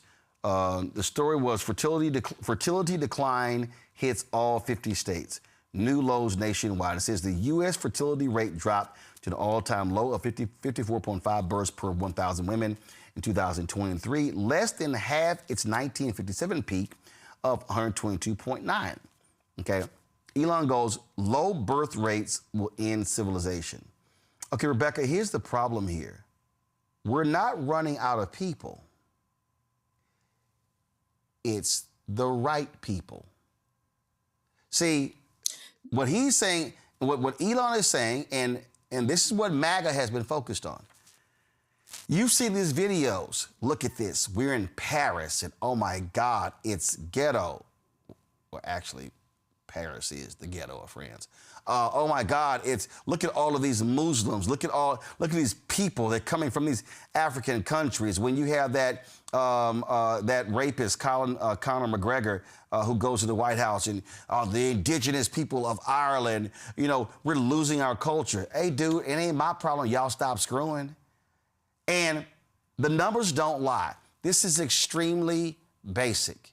Y'all, you cannot have a future economy if you don't have people. And if you're not producing people on your own, then you're gonna have to get the people from somewhere else. Control room, get that Mike DeWine clip from Face the Nation ready. Let me know when you have it. If you do not have people, you can't fill jobs. If you do not have people who can fill jobs, they can't buy houses or rent. And then if they're not there with jobs and buying rent, they can't buy groceries, which now means your tax base shrinks, which means that, guys, we had it a couple days ago, Ohio Governor Mike DeWine, when he was on Face the Nation talking about Haitians and temporary protected status. We had it. Pull it up. You had it from Monday's show. We didn't use it. Pull it up. So this is the whole thing here. And I'm like, y'all, this is real basic. If you show me towns, Rebecca, that have shrunk, it's because the people have left. These are just basic facts. And so when Elon says low birth rates will end civilization, Elon is saying, no, white people. He doesn't want brown people, black people. Elon Musk is very clear. He wants more white people. Roland, at first I wasn't sure if you were saying that Elon Musk was concerned that enough of the right people weren't being born or enough of the white people, but it sounds like I heard you say both, because for Elon Musk, I guess white is right. And quite frankly, look, he's doing his best to try to improve the white population. How many kids is he up to now? That said, what's so interesting about racism in the United States is that when we saw some of the dying Midwestern towns, or even some of the dying small Southern towns, where you see naturalized citizens moving into those towns and revitalizing and bringing the economy back and creating jobs, they're not just, to quote some of the Republicans, they're not just takers, they're actually creators in the economy, because they're people. People, there's no one demographic that only takes and doesn't also create to add to the American economy. This country really could be great again if it would let go of racism, quite frankly, because when you see those areas of the country that actually needs influxes of people, it can come from some naturalized citizens that are in this country. But what's unfortunate, this white supremacist ideology just gets in the way of America and its ability to be great again. This right here, y'all, this is from Face the Nation on Sunday. And this is Republican Ohio Governor Mike DeWine talking about Trump going after the temporary protected status of Haitians and how that is going to have a negative impact on his state. Listen. Governor DeWine, in Ohio, your state has been the focus of the Trump-Vance campaign during 2024 and of their administration now, particularly the Haitians that you have, tens of thousands in the state of Ohio. You said this week ICE has not been clear on when they're going to surge to your state. Did you bring that up when you were at the White House? I did not. I didn't have the opportunity to do that. Look, Margaret, my position has been very clear in regard to TPS for Haitians. I think temporary protected status, yes, which the president is trying to revoke now. I think the policy to revoke that is wrong. I think there's a consensus in this country, as we all have said, let's get rid of the violent offenders, get them out of here. I think there's a consensus behind the need to do a good job on the border, and I think the president gets high marks for doing that on the border. But once you get beyond that, I don't think there's a consensus for taking people who are working, who are supporting their family. And we've kind of seen it in almost in a micro way with the Haitian community that's come into Springfield. Springfield is an industrial city, manufacturing city that was down. It has been coming back. And frankly, one of the reasons it's coming back is because of the Haitians who are working there. These are people who, if you talk to the employers, they were filling jobs that were not being able to be filled in any other way. So it's been a big boost to the economy. So if one day they know that TPS is taken away, no employer can hire them anymore. And so you got to have all these people who are unemployed. So I think the policy there is wrong. And if I could just say this, I think that this is a real opportunity for the president in regard to immigration, probably after the election, because nothing's going to get done before the midterms of 2026. That's right. I think the president has a chance to do something that no president has done for 4 decades. If you would take that opportunity, and I think after the election he'll have a chance. Joy, here's my whole point. Here you have a Republican governor says they filled jobs that could not be filled. We've run clips of one CEO who said, oh my God, these folks are amazing. He's like, they work hard, they get the job done. He said, we could not be doing the business we're doing without them. Okay, so wow, it sounds to me like that's the kind of folk you want in the United States. Oh, the haters, when Donald Trump and J.D. Vance were lying about they were eating cats and dogs, well, we also know what happened. There was a white woman whose pet was missing, who made that crap up, and then later came out and admitted that she lied, she was wrong. Oh, by the way, her pet was returned. And so what they've done is they have completely insulted thousands of Haitians, and then you have these racist white folks in Ohio. We don't want them here. Okay, guess what? Your little rinky-dink ass town is gonna die then. So you know what? Those companies that have those companies there, they're gonna be gone. Your tax base is now gonna be shattered. Springfield was losing population over 3 decades, and with the Haitians coming in, it was bringing their places back. This is no different than the Republican governor of Nebraska calling Trump saying, hey, can you slow down on all of these raids? Because I've lost 6% of my state GDP because we don't have folk to work these farms. And this is what these right-wing maggots refuse to acknowledge. They can't, they're like, oh, deport everyone, get rid of everyone. Then it's like, oh, crap. Who's going to build houses? Who's going to work farms? Hey, slow down. Don't do that because now you're affecting my business. Well, y'all got to make up y'all damn mind. The reality is, if white people in America aren't having babies, you're not going to have a country 30 years from now. These are just some basic ass facts. And there's some black people. I've seen y'all, Roland sitting here, he's touting immigration. Y'all, this ain't hard. This ain't hard. Facts are facts. It's math. It's math. The math ain't mathin'. And the fact of the matter is, if you go and talk to anyone who's in one of these towns that are dying, a mayor, a county executive in they are happy to see people from other countries. Look at what happened to Afghan refugees, right? There were cities and states begging, like, please come here, relocate here, rebuild here, bring all your skills here. anybody. There are people around the world who are saying, hey, if you are an American who wants to get away from America, come here. Everybody wants the best people. Only dying, dumb nations don't want the best people, and that's irrespective of race. Even Donald Trump and Elon Musk said, we're not hiring all you white folks for these jobs. So they want it both ways.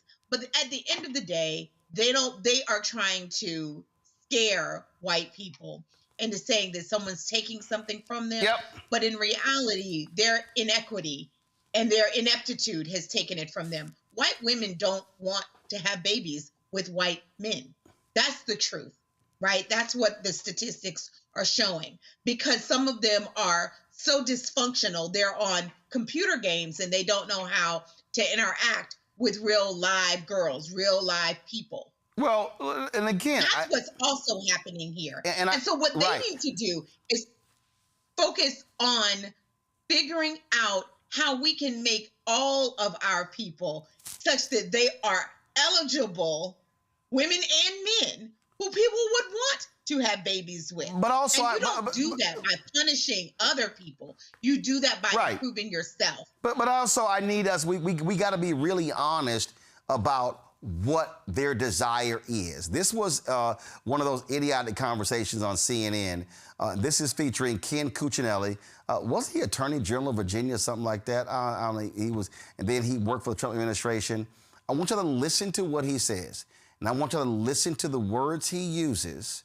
And this sounds very much like that speech that the Missouri senator gave, which was a white nationalist speech. Listen to what he says, because what he's saying is, these are the type of people we want in America. We don't want them people. We want these people. Listen. No. We're a Western nation. Our foundation is a Judeo-Christian Western civilization philosophy. Built on slavery. Finish the sentence. And indigenous land. Those cultures fit in this country. And when I say fit, I mean values fit. Which cultures? Similarly Western cultures. So Chinese Americans out, Japanese Americans out, Arab Americans out. Here they are. Here they are. Most of this entire hemisphere isn't white. No, they're here. It's not about white people. We have lost confidence. It seems the Republican Party. This is something that won't be confronted. The Republican Party seems to have lost faith in the revolutionary ideal of this country. That it doesn't matter the color of your skin or what country ever you color your hair. No, that is not true. Our that is not true. Make American. But a country like Somalia or Syria or Afghanistan, you cannot vet individuals coming from those countries. You cannot do it. So hold on. Can't be done. You just and so I land in the place of favoring You're shifting it now, because you were saying before that it was about. Brian, they refuse to just go ahead and say, look, we really want white people. So they use the phrases, oh no, our foundation is a Judeo-Christian Western civilization philosophy. Okay, Ken Cuccinelli, let's do the math. Germany, Germany, are they producing more white people? Nope.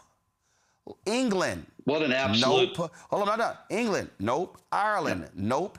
Italy. Nope. Like, if you start naming all of these Western, these Judeo-Christian, Western civilized countries, they're not producing more white people. Because when you look at fertility rates all across the world, white nations aren't having babies. So it's like, oh, so you think, I mean, Germany, the only reason the German economy has been consistently stable, they've been losing population. Why has the German economy been stable?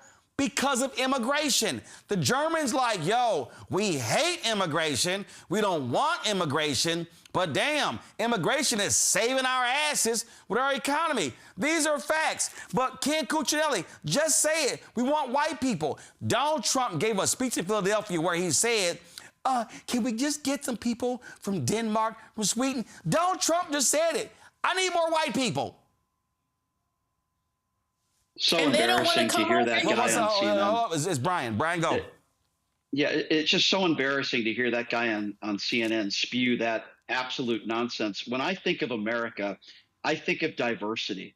When I think of America, I see the fact that it's a land of opportunity where we have all sorts of different people in the crayon box that can come to this country and make something of themselves. Heck, even Donald Trump said something not that long ago that a lot of MAGA didn't like, which was, we don't have enough talented people in America. We need to bring over 600,000 people from China. And I know a lot of MAGA Republicans didn't like that statement.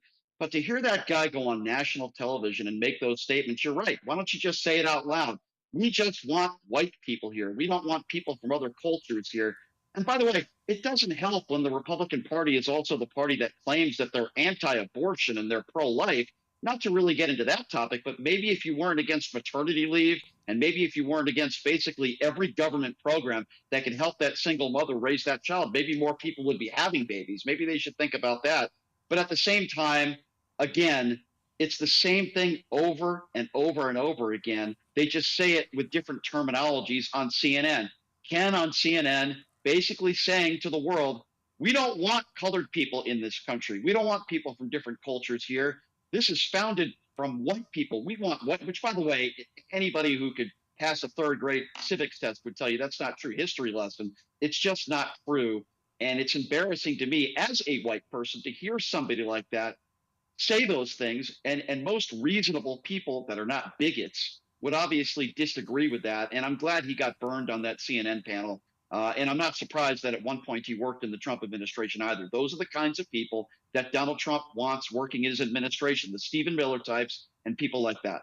Well, listen, after the 2016 election, when all it was, we have to listen to these people. We have to go to middle America. I mean, you had, what's his name? The film, Michael Moore on MSNBC. I grew up in this place. We've got to listen to them. And I was like, no, we don't. Like, we already know what this is all about. This right here was a report from PRI in The Atlantic. And it said, beyond economics, fears of cultural displacement push the white working class to Trump. And right here, in their executive summary, this is what they said.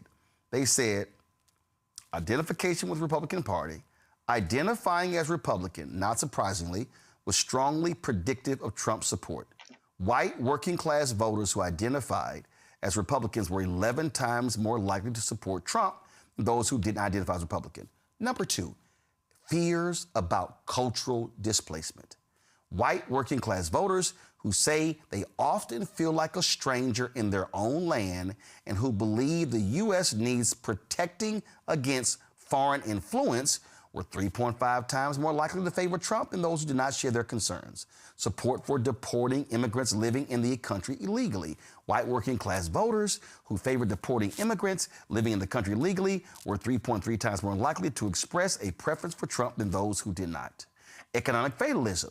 White working class voters who said that college education is a gamble were almost twice as likely to express a preference for Trump as those who said it was as important an investment in the future. Then it goes to economic hardship, and it goes to all these things. Y'all, we've been laying this thing out.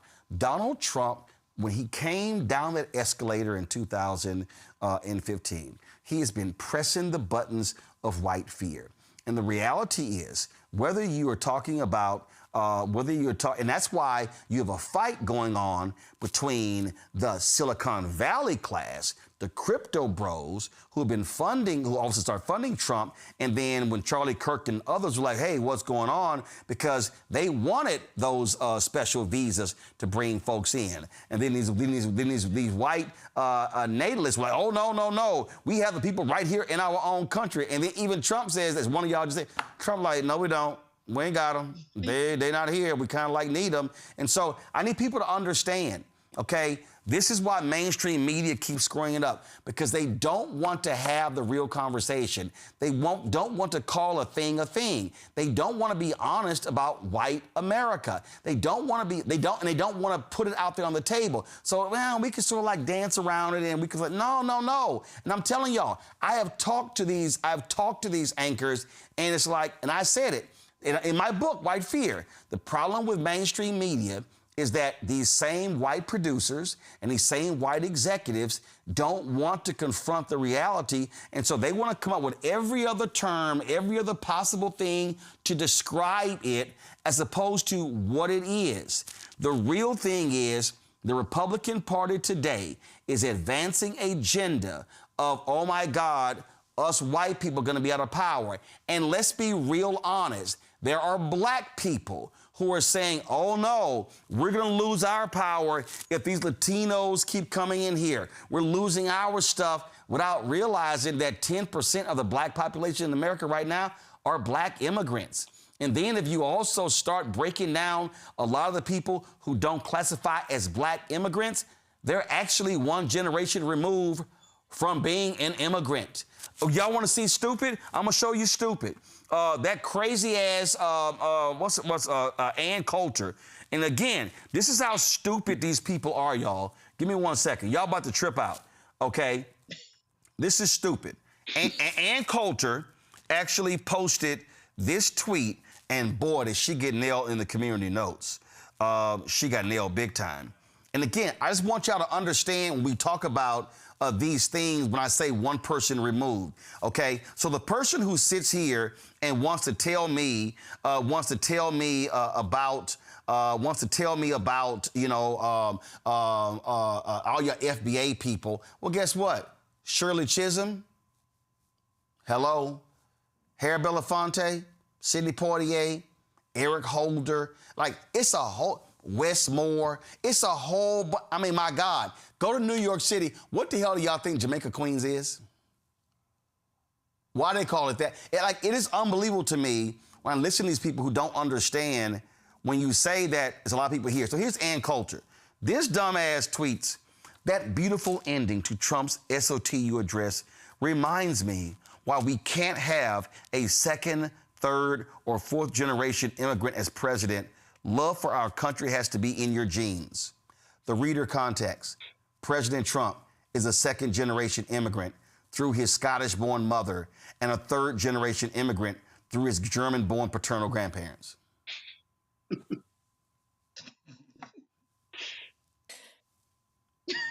What an idiot. What an idiot. Who's married to an immigrant. But Roland. Right. Who's married to an immigrant and who's in the Epstein files. And whose first wife was an immigrant. Whose son is the son of an immigrant, Barron. Rebecca, go ahead.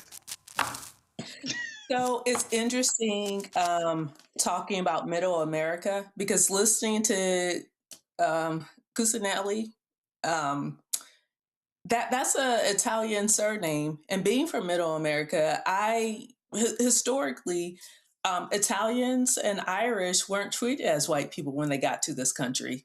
It's a little Black history. Like when you think about all the Italians that were forced to live in Mississippi and in Louisiana, it's one reason why in the Midwest, when you have the folks who moved up north during the Great Northern Migration from Mississippi into like some of the northern cities, it's the reason why if you go in the Midwest and you have a fish fry, there's usually the side that's served with that fish fry is spaghetti. The reason why is because when the Italian immigrants lived in Mississippi, spaghetti was cheap food. And so catfish is cheap food. And so Italians, because they weren't treated as white folks in this country, they were made to live in the segregated areas near Black folks. And so you can see some of the combinations in food and culture, which actually shows the migration patterns within the United States that was tied to what? racism and white racism. So it's really interesting that Ken, can I call him Ken? That he seems to forget the history of his own people in this country and how they weren't white. It wasn't until after World War II when we saw the increase in propaganda of showing this is what Americanism is. So we started to see the Leave It to Beaver and all those sitcoms in the 50s and 60s showing this is Americana. And it was very waspy. It was very whitewashed. And so I'm thinking, I don't even know if the correct term here is homophone. When we think of the word America, in American, what it means, Bad Bunny just showed us at the Super Bowl that Brazilians are Americans, that Puerto Ricans are Americans, that Dominicans are Americans. And so it's interesting hearing this revisionist history where they're trying to prove and show and paint this brush backwards of America has always been a white country, or in America is only the United States of America. Well, that simply is not the truth. And so we are seeing one party in this country that is furiously trying to undo and erase other non-WASPy cultures because they want white supremacy. They want the United States to be a white supremacist state. When we see the fall of apartheid in South Africa, they were afraid they were going to lose a white supremacy state. When we look at the UK, a white supremacy state, you can even make an argument about certain things in the Middle East of white supremacy states, but I won't go there tonight. So that said, the United States for these people with this particular worldview, this ideology, is the last place on earth they can go.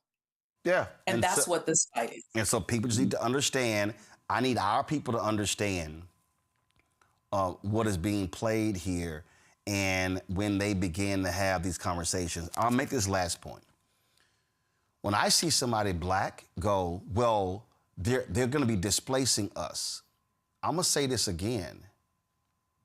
When you're voting at 38 and 40% of your capacity, you're actually self-sabotaging. You're self-sabotaging. When I see these stories, they're like, oh my goodness, the black population of New York City is decreasing. It's not what it was when David Dinkins was there. Yeah, because when you basically destroy what were middle-class jobs, people are going to leave and go places. What also people don't understand is that there's been a reverse migration happening in the last 20 years. But also understand what the reverse migration is also about. There are a lot of black people who are leaving places because they also want to go where they want to go home, where their family members are. I mean, the reality is there are people who are leaving New York City, who are leaving Chicago. Chicago used to be number 2 in America of the most number of African Americans. New York City was number 1, 3.5 million. Chicago was 2. Chicago got surpassed by Atlanta. So when you start talking about people leaving Chicago, there are a multitude of reasons why. And so there were economic reasons why black people were leaving the South to go north. They were also running away from the KKK. So when people have these conversations and they're like, well, this is what's happening, you might want to be deeper than mustard on a hot dog and actually understand trends and how people move and how they go different places and why they do this. Economics is a huge part of this as well. Weather is a huge part of this. Y'all, I lived in Chicago 6 years. Ain't no way in hell I would want to go live in Chicago again, except for 5 months out of the year. It's too damn cold. And I could add the entire Midwest. I ain't trying to freeze my ass off. Like people act like this stuff is not real. Also, last point you ever heard me make on this show, China. China instituted a one-child rule because they said we're about to be overpopulated. The Chinese were doing bad math. Well, they forgot in 30 years, the people who were 60 will be 90. They'll be passing away. China went, oh shit. Hey y'all, it's now a 2-child rule. Too late. Remember I told y'all this is an economic thing? Do all y'all remember the movie Rising Sun? Everything like China is going to... America was freaking out. Every American politician, China is going to surpass the United States. Oh my God, they're going to be the world's economic leader. No longer will the dollar be dominant, it's going to be the yen. The American economy is $30 trillion. The Chinese economy is $19 trillion. They are $11 trillion away from the United States. They ain't making that up soon. But even China realized China does not have lots of immigration. So the Chinese said, damn, our people got to start having more kids, because if they don't, we're going to be in a serious economic trouble in 30 years, because we're not going to be able to replace the people who are adults today who will become ancestors tomorrow. Maybe some of y'all need that history lesson. Got to go to a break. We come back. We're going to talk with pastor out of Detroit, New Reverend Jesse Jackson Sr. very well, including a journalist, Barbara Reynolds, who authored 2 books on Reverend Jackson as well. Lots to talk about, y'all. Don't forget, support Roland Martin Unfiltered. Join our Brina Funk fan club. If you want to support us via Cash App, use the Stripe QR code. You see it right here. Also, for checks and money, for credit cards, use that QR code as well. Checks and money, or to make it payable to Roland Martin Unfiltered. P.O. Box 57196, Washington, D.C. 20037 0196. PayPal's R Martin Unfiltered, Venmo RM Unfiltered, Zelle, Roland at RolandSMartin.com, Roland at RolandMartinUnfiltered.com. We'll be right back. With medicine and science under attack, I want to keep you and your family informed and healthy. I'm Dr. Ebony Hilton, and I knew at the age of 8 that I wanted to be a doctor. So I studied hard and became the first African-American female anesthesiologist hired at the Medical University of South Carolina since its opening in 1824. And I always say I was made into a doctor, but I was born to be a mom. And as a new mom, wife, sister, daughter, and friend, I understand how frightening a medical crisis can be. I care for individuals on some of the worst days of their lives, and it's my mission to provide you with a safe space to gain clarity on issues affecting your mind, body, and soul. I recognize that there are health disparities, particularly as it pertains to race, and I want to help bridge the gap between you and your healthcare providers. Join me every Thursday for Second Opinion on the Black Star Network, where each week I'll invite experts from various medical fields to share the latest health news. We'll discuss topics such as the vaccine debate, mental and sexual health, medical bias, infertility, menopause, andropause, nutrition, and aging. Together with my medical colleagues, we aim to provide you with a second opinion. Don't miss it, Thursdays only on the Black Star Network. I'm Brittany Noble, Midwest-born, HBCU educated with experience in newsrooms across the country. Well, I've teamed up with Roland Martin to bring to you The Breakdown. This isn't just news. It's our stories, our voice, our community. Join me for The Breakdown, Monday through Friday at midday, only on the Black Star Network. If in this country right now, you have people get up in the morning and the only thing they can think about is how many people they can hurt, and they got the power, that's the time for mourning. For better or worse, what makes America special, it's that legal system that's supposed to protect minorities from the tyranny of the majority. We are at a point of a moral emergency. We must raise a voice of outrage. We must raise a voice of compassion. And we must raise a voice of unity. We are not in a crisis of party versus party. We are in a crisis of civilization, a human rights crisis, and a crisis of democracy itself. And guess what? You've been chosen to make sure that those that would destroy, those that would hate, don't have the final say, and they don't ultimately win. Hey y'all, welcome to The Other Side of Change, only on the Black Star Network and hosted by myself, Rhea Baker, and my good sis, Jamira Burley. We are just 2 millennial women tackling everything at the intersection of politics, gender, and pop culture. And we don't just settle for commentary. This is about solution-driven dialogue to get us to the world as it could be and not just as it is. Watch us on the Black Star Network, so tune in to The Other Side of Change.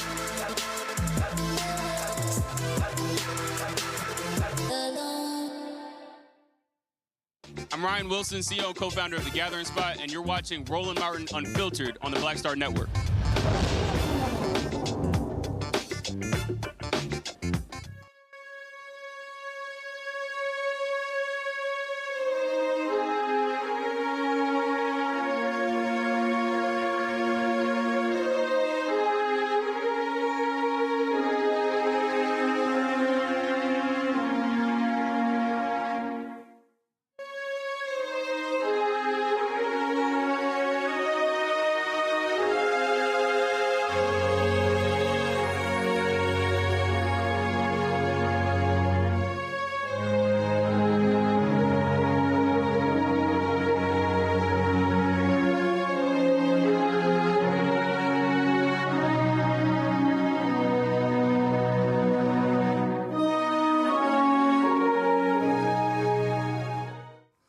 Folks, the funeral services of Reverend Jesse Jackson Sr. continue to be firmed up. He will lie in state beginning tomorrow at Rainbow Push headquarters in Chicago. That'll be tomorrow and Friday.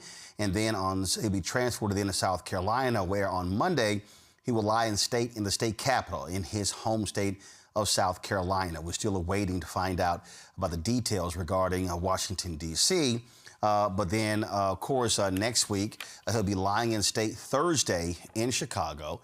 And then on Friday, there'll be the public celebration of his life taking place at the House of Hope in Chicago on Friday. And then on Saturday, a private funeral at Rainbow Push. A couple of folks who never knew Reverend Jackson quite well. Reverend Horace Sheffield III, CEO of the Detroit Association of Black Organizations. He joins us right now. Also, Barbara Reynolds. She authored 2 books about Reverend Jackson.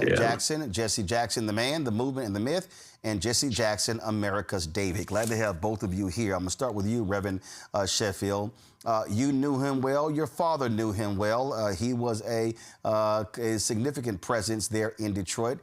Just share your thoughts and reflections about his life and legacy. Sure. And by the way, I'm joined by Russell Tompkins, the voice of the Stylistics. He's doing a concert in the very place that you came and packed the house. Knew Jesse. By the way, I'm glad to be on with Sister. I read her book. My dad and Jesse knew each other from the days that he first came into the movement. I think I met him when I was around 10 years of age. It's no secret that many of the older heads clashed with him. And as I've said on several other interviews, my dad and I had robust conversations because I related to Jesse. I knew Dr. King. I knew all of those people personally. But his afro and his demeanor, his way of presenting things was very appealing to me. I did embrace nonviolence, but I also felt that Jesse had a way of communicating with folks that, maybe Dr. King and other folks couldn't. Listen, he was there were battles there in Detroit, picket lines. He was there, and he also was extremely close with Detroit Mayor Coleman Young. Yeah, well, the UAW was, very invested in the SCLC and the movement. And if you don't mind, by the way, Russell wanted to say a word about Jesse as well. Go ahead. Yeah, go ahead, Russell. Yeah, I spent a lot of time with him in Chicago because I worked there a lot in the 1970s. And on Saturday night, I would work in the clubs in Chicago, and then on Sunday morning, I would go to church with the Reverend. And he knew how to ask for some money, I can tell you that. well, as we always say, freedom ain't free. You're right. No, it's not free at all. And Roland, I hate to do this, but I got to introduce him for the show. I thought it was going to be on 7:30. It's all good. But let me just say this one thing, and I think that even Barbara, Miss Reynolds, whose book, I know didn't sit well initially, but look, Jesse, for whatever he was worth, love him or don't like him, was an iconic figure who is a little salt or a little yeast to leaven up the whole loaf. I mean, there's unquestionably, just think about proportional delegation in running for president of the United States in the Democratic Party. I mean, that is the reason Obama is president. And so we've got to give our kudos to him. There may be some issues that people have with him, but my dad always said, do you judge a person's life by one event or that one event by his whole life? And I do the latter, not the former. All right, gentlemen, I certainly appreciate y'all joining us. Thank you so very much. Barbara, I want to go to you. Reverend Sheffield brought it up. Listen, you wrote a couple of books on Reverend Jackson. When you wrote one of those books, a lot of folks were not happy. But again, you are a journalist. You had to write a book based upon the facts, what you saw, what your reporting showed. And the reality is no one is perfect. No one is infallible. So just to take us through, again, your reporting and what you saw, what you understood, and what you experienced when we're talking about this international iconic figure. Well, let me start where I started. In the 70s, I arrived in Chicago at the same time that he was arriving and starting Operation Push. In fact, I was his neighbor. I was 5 blocks away, and I used to to go to his house and interview him and talk with Jackie and pick up Jesse Jr. And I was in a peculiar situation because I was one of the first Black reporters for the Chicago Tribune. And they told me from the very get-go that I was a token. And they told me that they had never seen a Black woman could write and report. Now here's Jesse Jackson, who's telling us, you are somebody. You may be poor, you may be locked up, but you're somebody. So I'm here looking at, this is what the white people are saying, I'm not nothing, but this is what this Black man is saying, that we're all somebody. So I became very close to him. In fact, his wife took me the first trip to Africa, and I began to be with him as he made major decisions. And it was quite iconic because when I arrived in Chicago, I was told that he was the new king. And so not saying, well, I don't know, I covered him as the new king. When you go to Breadbasket, they would make all kinds of statements about, here's the man who is the new king, Operation Push, the new king. And the reason I covered Push was because on Saturdays, nobody really wanted to work on Saturdays, but I did. And I began to see something extraordinary. First of all, we have to put our minds on what did he do in Chicago, because King left the Northern movement in his hands. And at that time, Mayor Daley had an extremely effective patronage system that locked Black people out. And Blacks were not getting good jobs. They were putting inferior meat in the stores. And Reverend Jackson used this economic sense of a breadbasket that starts saying, okay, you won't trade with us, we won't spend with you. But if your businesses employ Blacks, well, I tell you what, we'll be praising him at Operation Push. And I saw that, how he pushed people forward in jobs, business products came in. And that was a very successful time because, you see, he was like made for the movement. I mean, in 1969, people were still suffering from the death, the assassination of Dr. King. And what the white establishment wanted was someone who could talk rough, look rough, but not want to burn down any more buildings. So Reverend Jackson was that kind of charismatic figure. He could talk. But Barbara, also explain to people, again, I don't think people really understood those Saturday meetings. I mean, obviously, when you got to the 2000s, again, numbers were going down. But when you talk about the 70s and 80s, that facility, standing room only, jam-packed.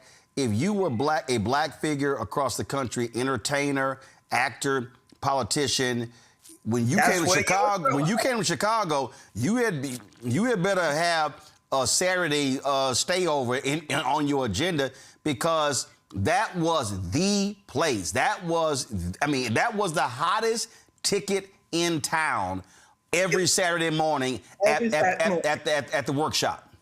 It was church, you know. It opened with the choir. Jackie was the singer. It was church, but it was the economic and politics coming together.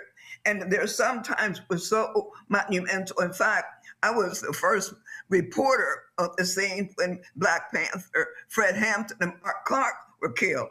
And the word was Bobby Rush would be next.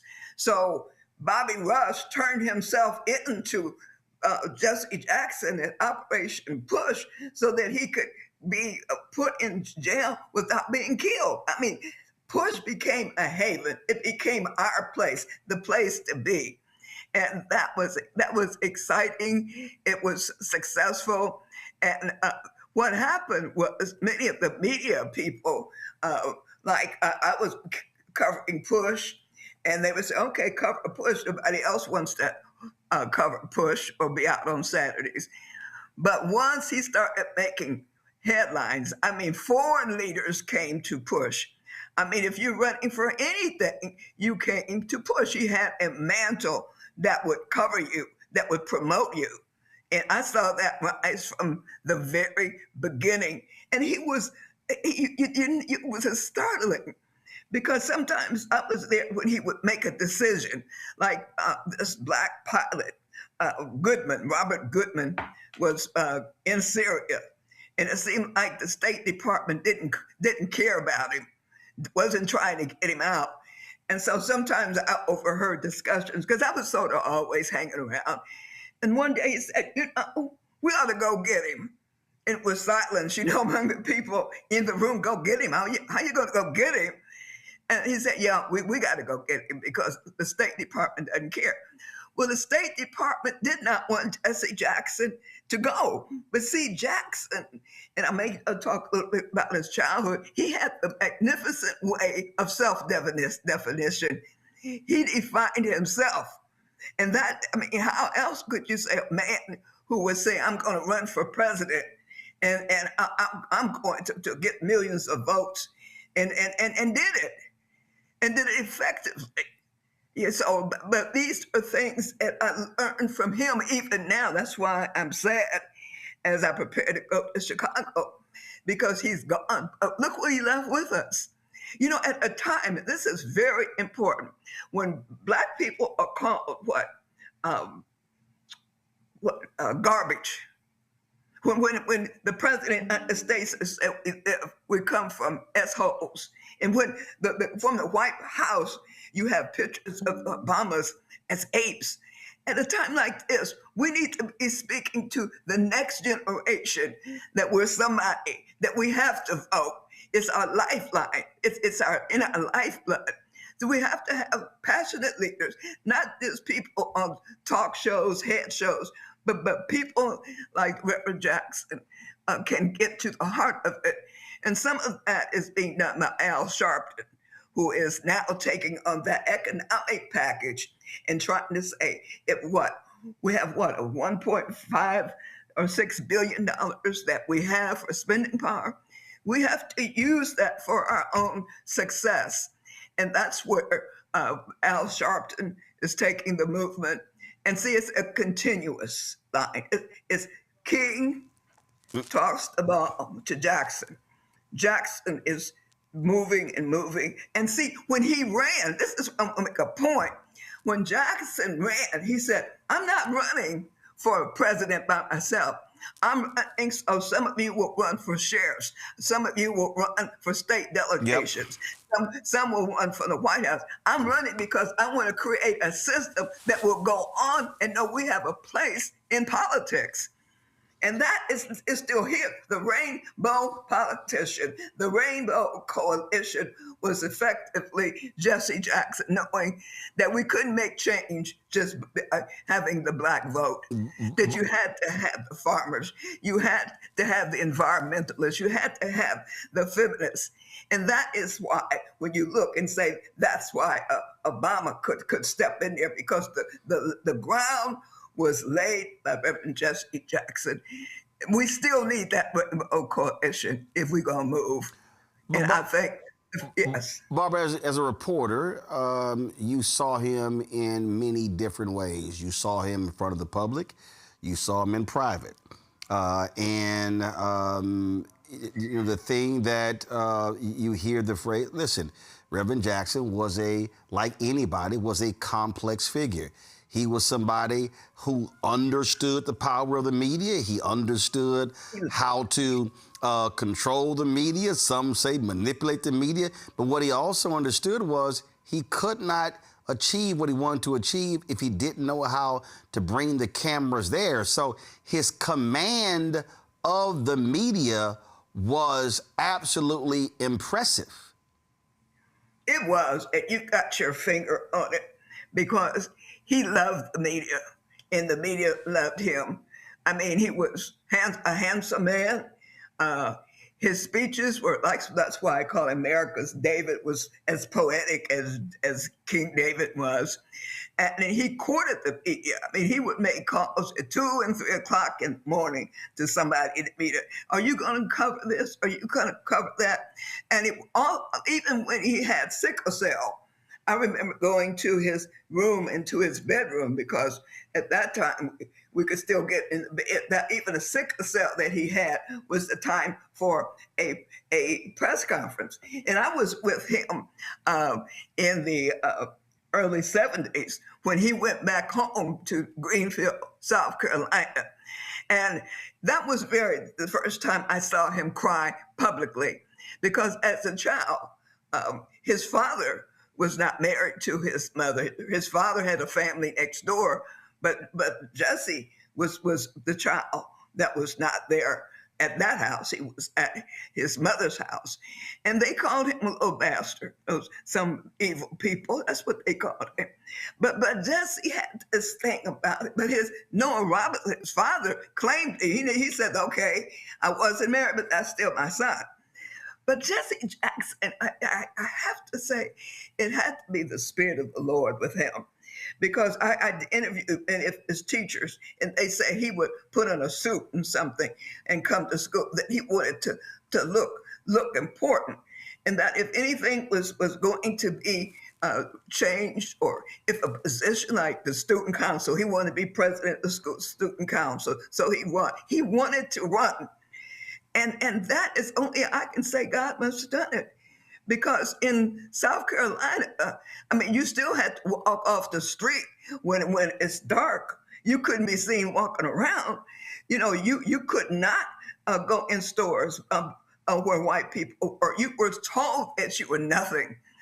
But this boy, young, kept trying to say, I'm somebody. And so I went home with him to Greensville, South Carolina. And neon signs all around the stores. Welcome home, Jesse. Mayors came out. We had an entourage that came with him. And he was crying. And I could have swore he turned to me. He said, yeah, I told him I'd be the best bastard they've ever seen. And I said, well, I guess so. So I saw, his good points. And I saw his flaws, but I was more of a beginning biographer than I've written Coretta Scott King's biography, my pastor's biography. And, I have to understand that we change. We fall out, we get up. And one thing I like to say is that how he dealt with the birth of Ashley Jackson, where about 20 years ago, he had to admit that there was a baby and that he was the father. And this is from a woman that was in Push that he worked with. And he did it. He said, I did it. I should have done it. I'm sorry, but I love the child. And that made me think more of him, because truthfully, in situations, there's abortions. There's say, I didn't do it. But he said, I did it, I was wrong.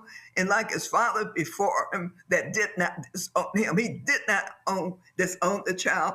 And the Jackson family was brought enough and loving enough to embrace her. In fact, as I understand it, she's working on a documentary about him. So even some of his worst things, he turned on to be a good things, because he was a good man. He was a man of God, and he performed as a man of God. He made mistakes, but if anybody ever did my biography, I would hope they forget all the stuff I did wrong and say, well, he tried anyhow. So, I mean, I love him. And we didn't always disagree, because I'm telling you, you're a journalist. When you're covering anybody, sometimes you won't agree. You won't agree, you can disagree. But that doesn't spoil the whole thing. It's something you can disagree about. You can talk about it, write about it, and you don't forget the big picture. This man is a legend. This is why I'm awfully upset at Speaker Michael Johnson, who is saying that we can't lie in state. because he's not a former congressperson. He's a Billy Graham in the state. And I believe Rosa Parks did too. Yeah, Rosa Parks. Rosa Parks was the first non-citizen. Billy Graham, and then there were the 2 U.S. Capitol police officers, and it was called lying in honor. And then, of course, in Statuary Hall, Congresswoman Elijah Cummings was also lying there. I got my panelists with a couple of questions. Let me go to them. Joy, your question for journalist Barbara Reynolds, and then Brian. Joy, go. Yeah, I would love to know, like, what's your favorite example? What's your favorite story from Jesse Jackson? Something that, you know, perhaps would be instructive to those of us who are generations coming up. I really think that story of his childhood was probably a favorite story, because I could see how it felt to be told that, you know, your mother didn't marry your father, and to come with a stigma. I think that was probably my favorite story, of going home with him to see at 27, I think, he was in the Gallup polls, said he was as well known and liked as Pope Paul and Ronald Reagan. Just to see, I mean, you know, you can say if a child like this child, who has been called a little bastard, and growing up in the South, he couldn't even go into the library. If he can become somebody, why can't we become somebody? And, you know, I guess as I was with him, and I was so degraded in journalism, in my profession, that it took much for me to be next to him, always saying, Jesse did it. Jesse did it. I can do it. I can do it. I'm somebody too. And those kind of things will still be in my heart.